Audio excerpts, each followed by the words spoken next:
Channel Zafar creation. देखिए ये मैं इंडिपेंडेंस डे में और मैं आपको इंडिपेंडेंस डे पे सैलेड बनाने सिखाऊंगा। आपको सैलेड बनाने के लिए कीवी लिया है, कैरेट और लिया हूँ और बनाना और ये भी छोटा कैरेट। टुकड़े सैलेड बहुत हेल्दी है, सबको इसको बनाना है, इसको खाना हेल्दी है बहुत। सब इससे बनाए खाएं। स्टार्ट करते हैं। बनाने को से पहले कीवी को डेकोरेट करूंगा।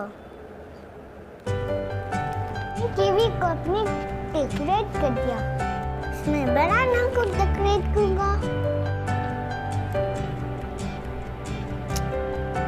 हट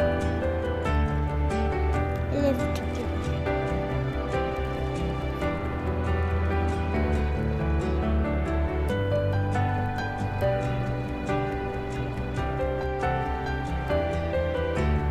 डेकोरेट करूंगा। 1 2 3 इंडिपेंडेंस डे ने सैलेड रेडी कर दिया। आपको दिखाएं।